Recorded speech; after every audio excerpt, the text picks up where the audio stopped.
Contoh, saya bilang bahwa adalah paslon yang kemudian bagi saya itu merendahkan martabat sebagai orang muda. Jadi dipikir orang muda tuh nggak bisa mikir, nggak bisa diajak ngobrol, nggak bisa diajak debat, bisa diajak oke gas aja.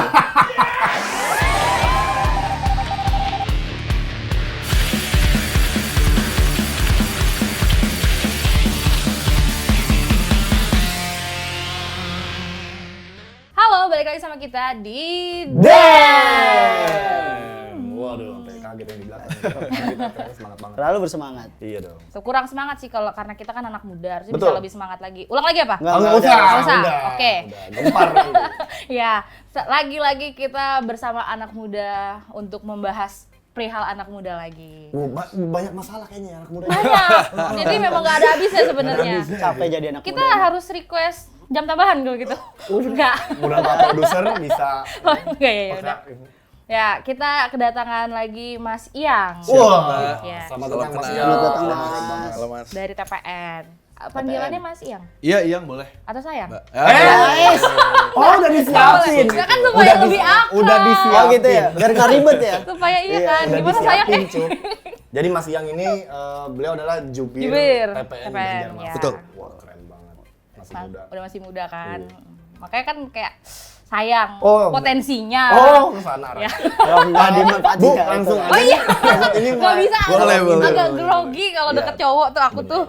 Padahal udah diapit 2 cowok, masih aja ya, Cuk. Agak Sebenarnya bosan kan. Emang kalau ini. manusia itu nggak ada cukupnya. Nih. Gila. Kurang terus. Masuk. Oke, balik lagi ke topik kali Ya, ya. bisa. Nah, kita mau bahas kan ini benar-benar lagi sudah mau Februari nih, dimana kita anak-anak muda yang mendominasi nih Betul, betul. untuk pemilihan nanti. Ya kadang kan tanggal 14 Februari kan Valentine itu kan. Iya betul. Benar kan? Diiringi dengan pemilu. Oh, benar. 52% pemilu Oh. diisi oleh anak muda. Oh, bukan gitu? Betul. Betul. Betul, kamu lihat data ya? Enggak. Udah disiapin kebetulan. Jadi gimana, Sin? Ya apalagi kita sebagai anak muda bukan cuma harus ikut andil tapi Ya. untuk nyoblosnya doang, tapi kita Ya. harus ikut mengawal nih supaya apa nih? Kemarin tuh ada istilahnya tuh luber dan jurdil. Oh, Tahu nggak? dalam pemilu itu ada istilah luber judil. Ya, jurdil. Lugas, bersih. Salah. Oh, salah. Nih gue baca dulu supaya nggak salah. Luber dan jurdil, langsung, umum, bebas, rahasia, jujur, dan adil. Oke. Nah, menurut Mas sendiri gimana nih? Iya. Sebelumnya terima kasih udah diundang ya. Siap, Mbak dan Mas sama-sama. semua. Iya, Makasih udah mau datang loh. Siap.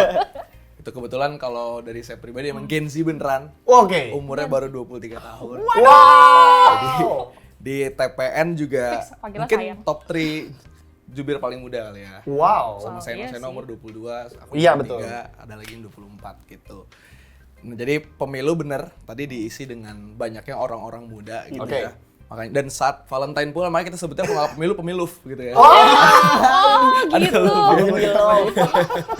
Jadi cocok lah kita bikin pemilu yang penuh dan kasih sayang. Wow. Wow. Nah kalau ngomongin pemilu berjudul itu memang itu kan sudah diajarin sebetulnya dari kita zaman masih sekolah PKN kali ya. Oke. PKN itu udah diajarin. Ya. Tapi kan sebetulnya seringkali apa yang terjadi dalam buku pelajaran. Saya juga kebetulan jurusan mahasiswa ilmu pemerintahan di Unpad. Wow. Dan di pemerintahan kan juga di mata kuliah saya sering diajarin bicara Ya. soal pemerintahan tuh melayani rakyat, berintegritas. Tapi Ya. kan praktiknya seringkali nggak gitu. Iya. Betul. Nah, harapannya lu berjudul dan juga sering dibicarakan di pelajaran-pelajaran sekolah dan Ya. lain sebagainya. Ya praktiknya bisa sama gitu sih mas. Oke, Mas Yang. Ya. Pemilu 2024 juga dikategorikan sebagai pemilunya anak muda. Betul. Melihat banyak pembahasan soal bonus demografi. Yap. Maka seberapa pengaruhnya proses pemilu di 2024 ini bagi hajat anak Anak muda? muda. Apalagi di apa namanya? Ya. Sekarang tuh menurut survei dari BPS ya. Ya. Penduduk dengan usia produktif itu mendominasi penduduk Indonesia 69,25% kan. Oke. Kalau menurut Mas yang sendiri gimana tuh Mas? Yang pertama mungkin kita ngelihat pemilu dari 3 konteks kali ya. Mas, Oke. pertama adalah soal cost dulu. Kenapa tadi kita tuh harus mengawasi pemilu untuk lu berjudul gitu. Oke. Belakangnya ada kata adil. Ya.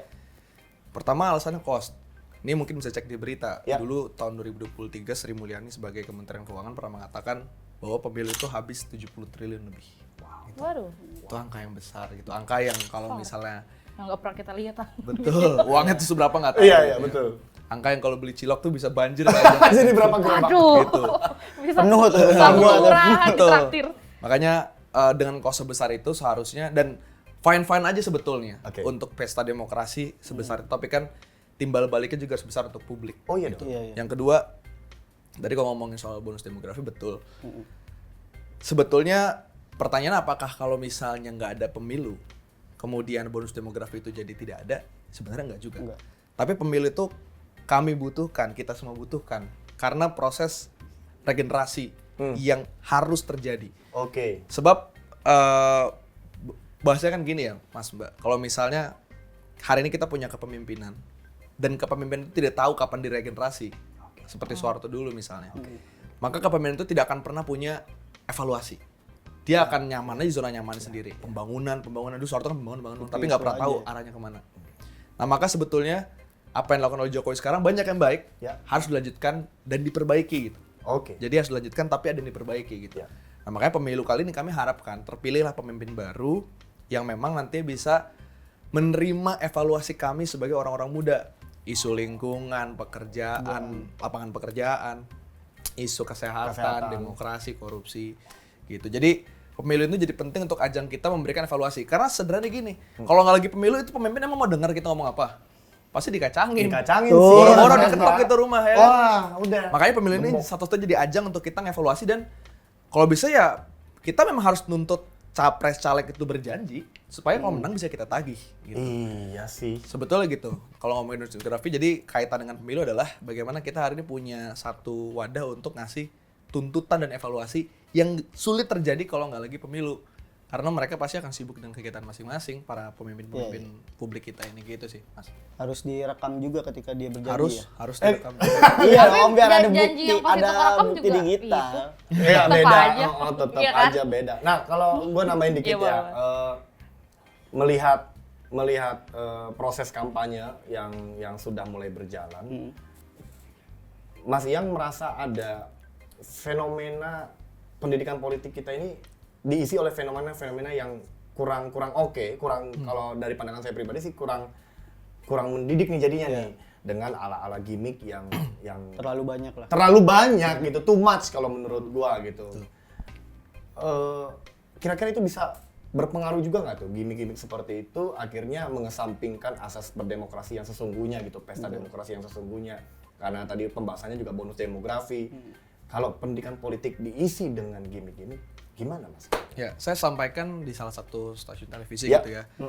Ditanya kemudian, ini gimana mewujudkan pemilu yang happy, yang damai, yang asri gitu. Saya bilang, saya nggak sepakat kalau pemilu tuh harus happy terus gitu. Oke. Karena nggak bisa permasalahan orang muda, permasalahan bangsa hanya selesai dengan joget-joget dan gemoy gitu. Nah, benar. Ya betul. Permasalahan orang muda kita terlalu kompleks untuk selesai hanya dengan live TikTok juga gitu. Iya. Jadi poinku banyak yang perlu kita selesaikan secara komprehensif dan secara serius. Wow. Perihal bungkusannya itu kreatif, kita hargai. Iya. Pun dari Ganjar Mahfud juga selalu pengen substansi kita di-deliver dengan kreatif. Wow. Itu kan tantangan zaman aja. Iya, Tantangan betul. zaman. Tapi perihal akhirnya ruh atau spirit daripada pemilu ini harus menjadi tadi wadah pendidikan politik yang baik, bagi kami it's a must gitu loh. Contoh, saya bilang bahwa adalah paslon yang kemudian bagi saya itu merendahkan martabat sebagai orang muda. Jadi dipikir orang muda tuh nggak bisa mikir, nggak bisa diajak ngobrol, nggak bisa diajak debat, bisa diajak oke gas aja. Nah, dan satu lagi tambahannya adalah sempat saya berdebat gitu ya. Karena saya mendengar salah satu paslon berkata, ya kalau misalnya Anda mengatakan pemimpin kami ini hasil nepotisme, ya jangan dipilih. Ya rakyat kan yang milih suka apa. Iya, bahasa itu. Bagi saya itu merendahkan harkat dan martabat demokrasi. Karena pemilihan itu nggak cuma bicara demokrasi itu nggak cuma bicara di pemilihan. Iya. Ada bicara soal seleksi, kaderisasi, rekrutmen, proses kepemimpinan, kemudian baru pemilihan gitu. Jadi nggak bisa orang bilang kalau ini lo bilang nepotisme ya jangan dipilih. Jangan dipilih. Ya coba lihat belakang dulu ada prosesnya gimana rekrutmennya. Iya. Pembentukan kaderisasinya, regenerasinya, kaderisasinya. Kan berantakan karena kemudian orang dalam gitu ya. Makanya hal kayak gitu yang bagi kami pemilu hari ini banyak merendahkan martabat orang muda sebetulnya. Nah, makanya kami-kami yang diamanahkan juga di misalnya jubir Ganjar Mahfud gitu ya. Selalu berusaha untuk bukan cuma bicara soal Ganjar Mahfudnya, tapi memberikan pendidikan politik lebih luasnya gitu sih, Mas. Itu dia.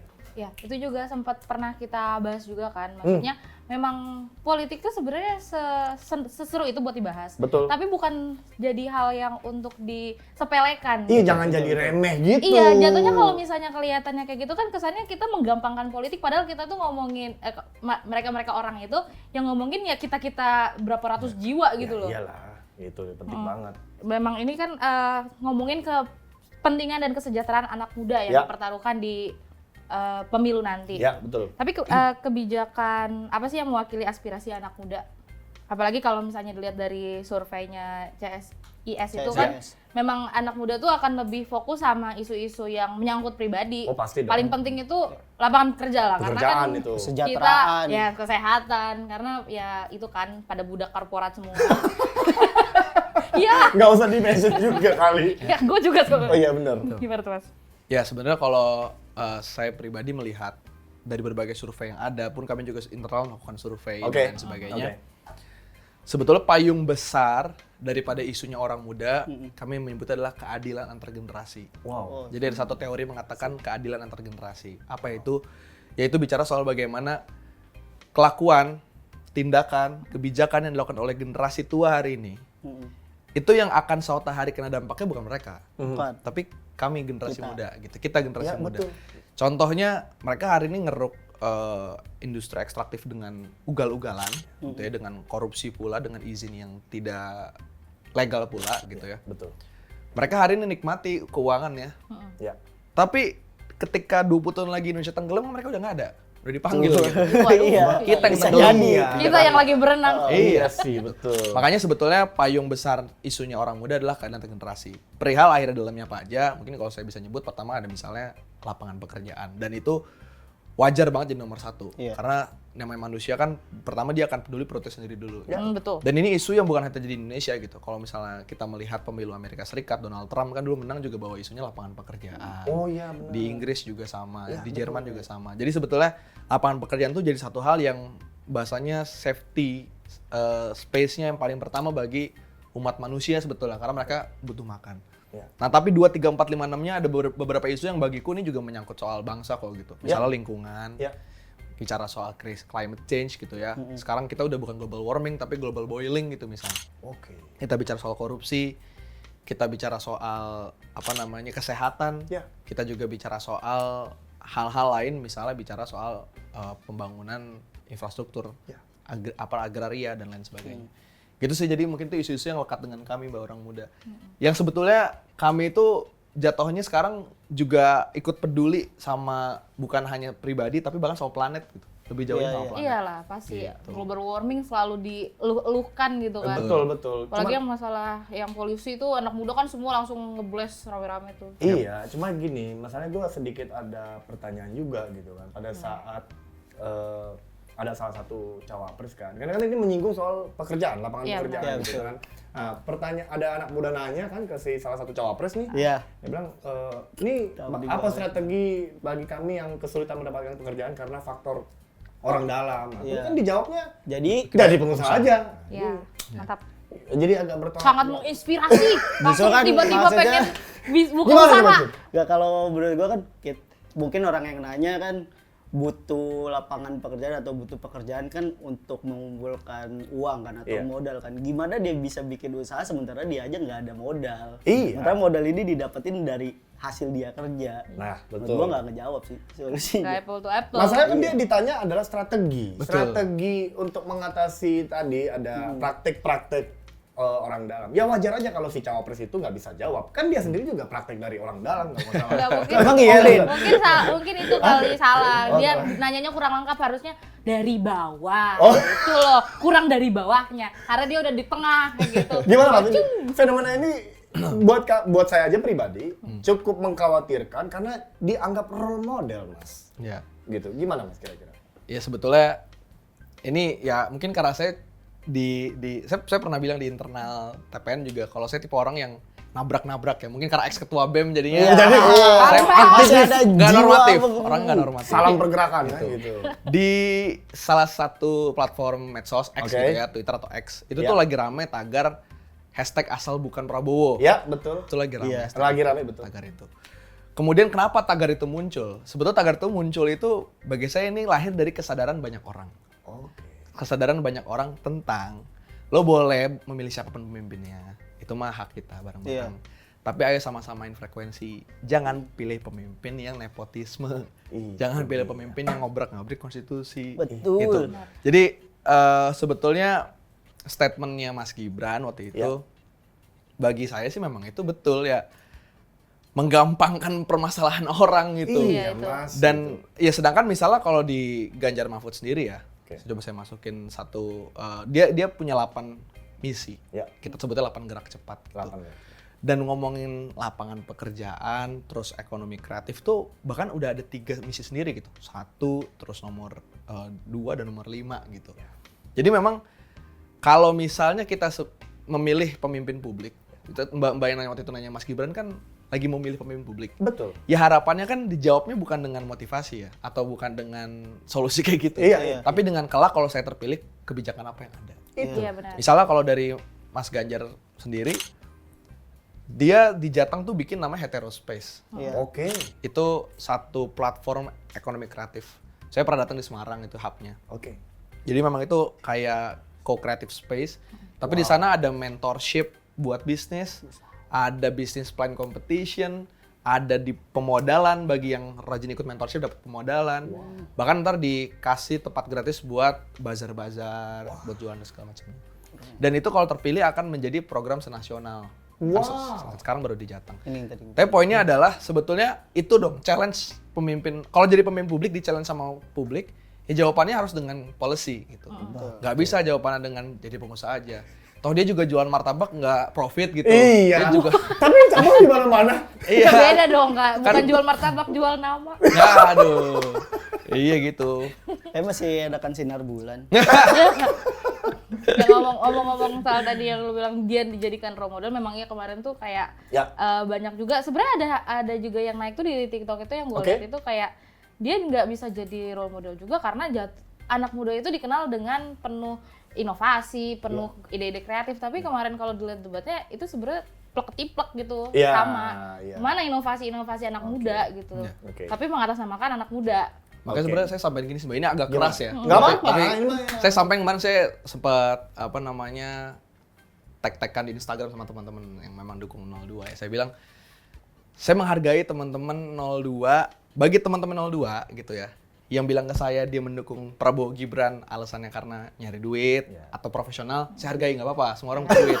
Tapi kalau lo bilang milih Prabowo Gibran karena idealisme, karena ideologi, bohong. Jangan berbohong gitu. Jadi nggak apa-apa, ngaku aja kalau nyari duit. Makanya tadi kok role model, nggak mungkin kita bisa nge-role model Gibran tuh udah nggak mungkin. Iya sih. Kita anak muda juga bisa lihat lah. Enggak, karena masalahnya kan, iya benar, masalahnya kan hal yang relate yang dialami, bahkan saya pribadi pun pernah mengalaminya adalah ketika kita ingin menjangkau sesuatu, itu ada halangannya nih. Betul.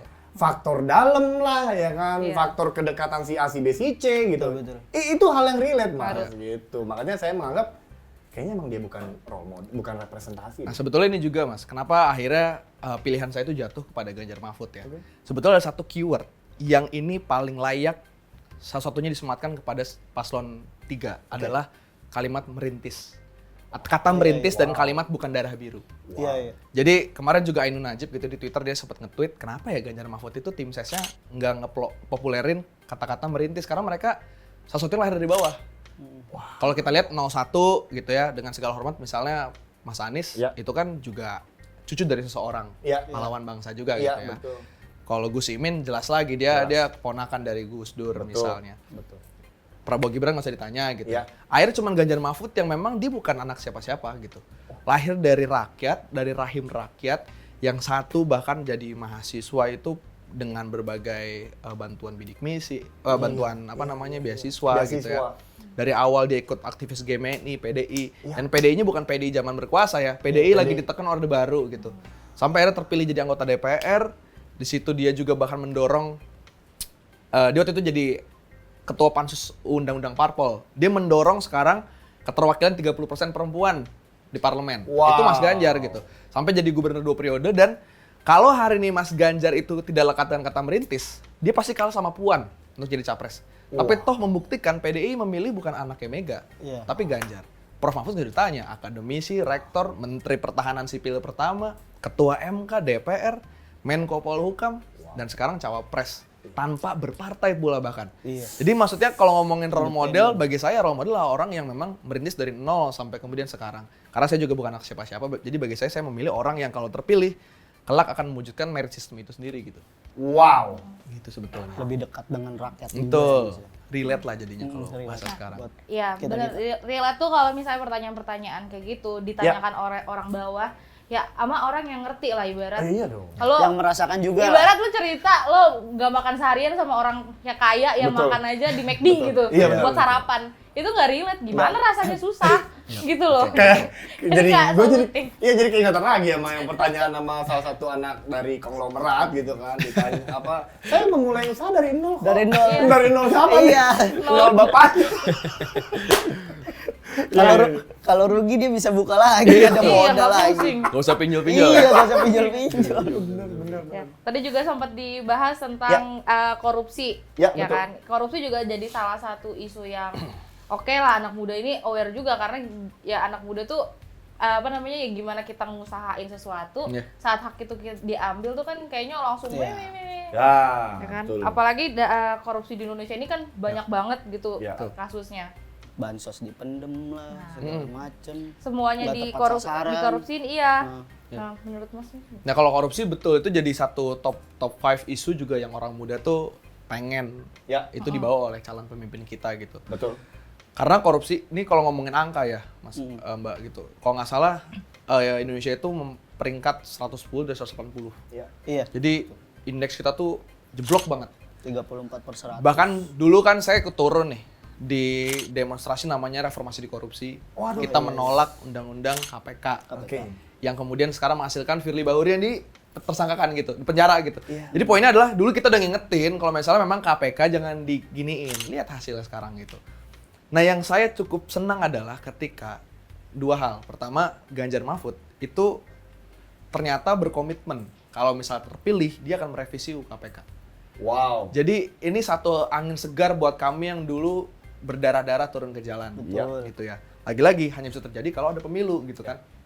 Kedua, kalau ngomongin soal korupsi, menurut saya lagi-lagi paslon yang paling kredibel untuk dibilang anti korupsi yang Ganjar Mahfud gitu. Oke, misalnya Mas Ganjar pernah diserang soal IKTP. Novel Baswedan kok yang ngomong. Novel Baswedan nih, idola kita semua soal anti korupsi. Betul. Bahwa satu-satunya orang yang menerima adalah Ganjar Pranowo gitu. Kalau Prof Mahfud bisa ditanya, ngobrak-ngabrik DPR ngomongin soal ratusan triliun uang pajak dan lain sebagainya. Jadi Prof Mahfud adalah sosok paling kredibel di bangsa ini sekarang, di atas gitu level elit untuk bicara soal anti korupsi.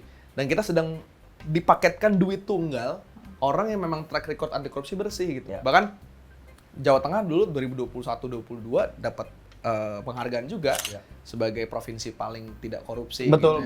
Jadi maksudnya kalau ngomong anti korupsi itu jadi satu program dan misi utamanya dari Ganjar Mahfud itu sendiri sih. Karena memang ya misalnya hari ini kita dihadapkan pada korupsi-korupsi kecil misalnya kayak ya kalau kita ketilang kita bayar polisi. Biar SIM cepat kita bayar. Itu kan terjadi sebetulnya kita juga ngelakuin gitu ya sehari-hari. Itu juga terjadi karena ya pemimpin kita yang begitu, kenapa kita nggak bahasanya ada bahasanya gitu. Makanya sebenarnya pemimpin itu juga pernah jadi contoh, bukan hanya kebijakan. Mungkin sambil diminum kali. Iya, sambil minum. Tegang banget ini padaan. Ini nggak ada cyanidanya kan? Nggak ada, aman. Kalau kerekam nanti kalau misalnya gitu. Paling dijadiin dokumenter. Nah, masuk ke korupsi saya mau menyinggung juga soal beberapa kalangan aktivis dan juga pergerakan mahasiswa juga kencang banget meneriakan soal RUU perampasan aset. Aset. So far, sejauh ini boleh diulang lagi. Iya, sejauh ini yang mohon dikoreksi kalau saya salah.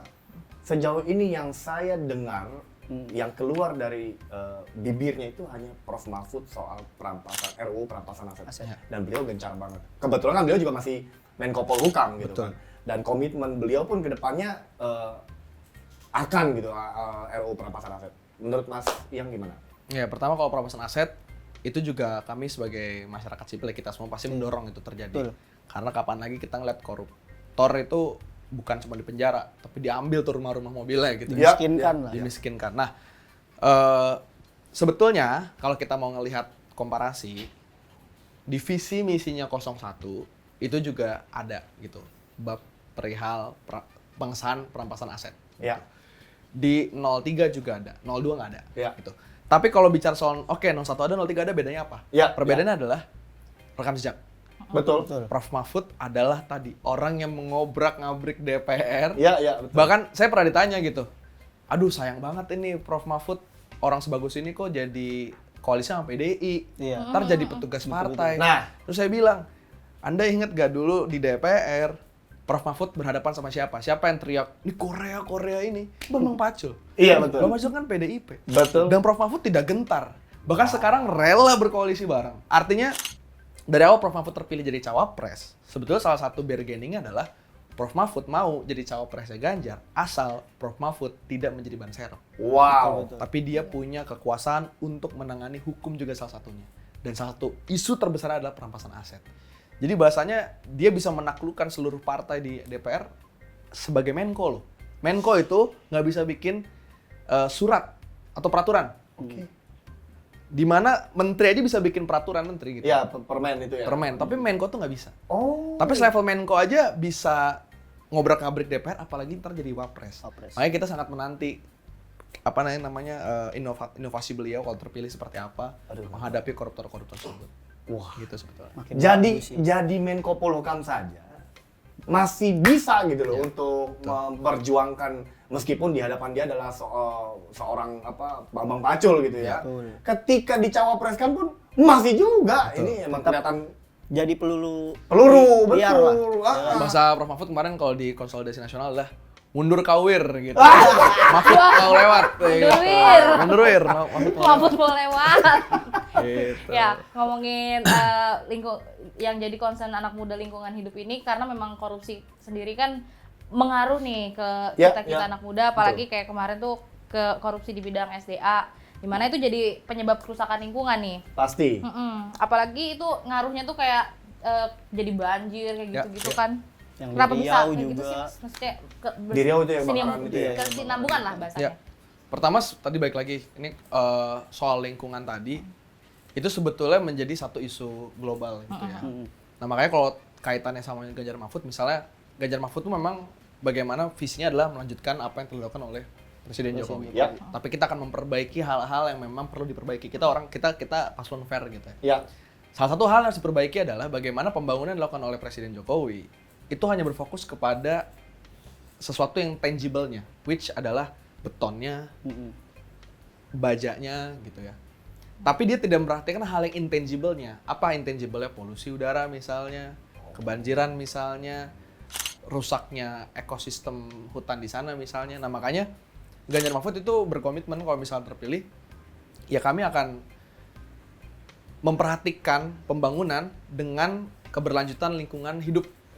Gitu. Nantinya ada turunan programnya ada banyak. Ya. Tapi intinya adalah soal lingkungan ini menjadi sangat krusial gitu Mbak. Ya. Karena ya balik lagi, ya. Buat apa 2040 kita jadi Indonesia emas, gedung-gedung tinggi, kita semua UMR-nya 20 juta, tapi kemana-mana berenang gitu. 20 juta buat beli kapal.